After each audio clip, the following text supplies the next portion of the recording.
बिस्मिल्लाहिर्रहमानिर्रहीम। अस्सलाम वालेकुम डियर स्टूडेंट्स। हम डिस्कस कर रहे हैं कंसंट्रेशन ऑफ सॉल्यूशंस और आज हम डिस्कस करेंगे कंसंट्रेशन एक्सप्रेशन जिसका नाम है पार्ट्स पर बिलियन। इसे इन शॉर्ट पीपीबी कहा जाएगा। पीपीबी की टर्म वेरी डिल्यूट सॉल्यूशंस के लिए यूज़ होती है जब आपने माइक्रोग्राम लेवल पे सल्यूट को डिज़ोल्व करना हो। इसको डिफाइन करेंगे number of parts of solute dissolved in 1 billion parts of solution. ये जो सल्यूट के पार्ट्स हैं ये विद रिस्पेक्ट टू मैस भी हो सकते हैं, विद रिस्पेक्ट टू वॉल्यूम भी हो सकते हैं। इसी तरह सोल्यूशन के की अमाउंट जो है ये भी विद रिस्पेक्ट टू मैस और विद रिस्पेक्ट टू वॉल्यूम हो सकती है। इसलिए complete definition parts per billion की होगी number of parts of solute by mass or by volume dissolved per billion parts of solution by mass or volume।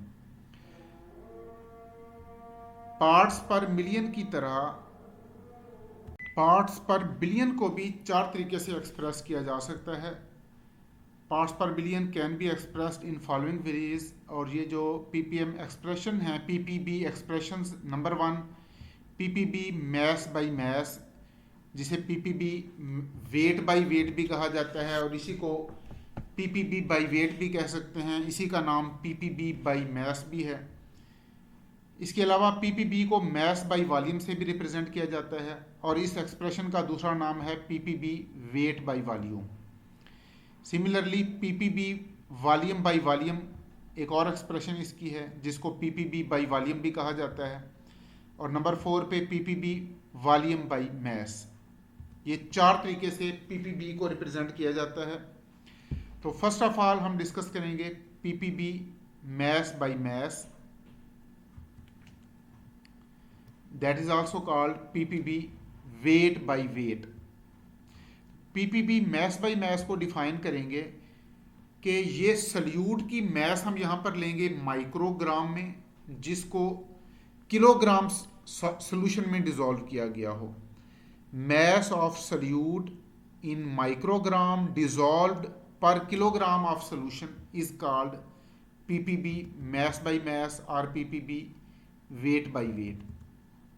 या इसको आप यूं कह लें कि number of micrograms of solute dissolved in 1 kilogram of solution. Mathematically इसको यूं लिखेंगे, मैस ऑफ सल्यूट हमने लिया माइक्रोग्राम में और सोल्यूशन का मैस हमने लेना है किलोग्राम में।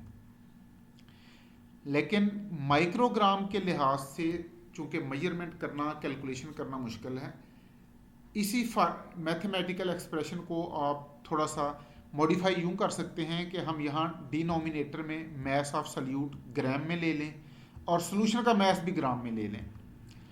इस पर्पज़ के लिए हमें ये कन्वर्जन जहन में रखनी है कि 1 gram is equal to 10 power 6 microgram, यानी कि 1 gram is equal to 1 million microgram. It mean कि अगर आप यहाँ पर सल्यूट की मैस ग्राम में लेंगे तो आप उसे 10 पावर -6 से मल्टीप्लाई कर देंगे, 10 पावर 6 से मल्टीप्लाई कर देंगे। Similarly 1 kilogram is equal to 10 power 3 gram. अगर आप यहाँ पर सोल्यूशन का मैस किलोग्राम की बजाय ग्राम में ले लें तो चूंकि 1 gram is equal to 10 power -3 kilogram, तो अगर यहाँ सोल्यूशन का मैस आप ग्राम में ले लें और उसको 10 पावर -3 से मल्टीप्लाई कर दें तो ये जो वैल्यू आपने ग्राम में ली होगी ये ऑटोमेटिकली कन्वर्ट हो जाएगी किलोग्राम में। और न्यूमरेटर में सल्यूट का मैस अगर आप ग्राम में लें और इसको 10 पावर 6 से मल्टीप्लाई कर दें तो ये वैल्यू इट सेल्फ कन्वर्ट हो जाएगी माइक्रोग्राम में। तो इसी एक्सप्रेशन को हम यूं भी लिख सकते हैं। अब ये चूंकि 10 पावर 6 है और डिनोमिनेटर में 10 पावर -3, ये जब आप न्यूमरेटर में लेकर आएंगे तो ये ओवरऑल 10 पावर 9 हो जाएगी। तो आप पीपीबी की एक्सप्रेशन यूं भी लिख सकते हैं कि पीपीबी वेट बाई वेट और ppb mass by mass is given as mass of solute in grams divided by mass of solution in grams multiplied by 10 power 9।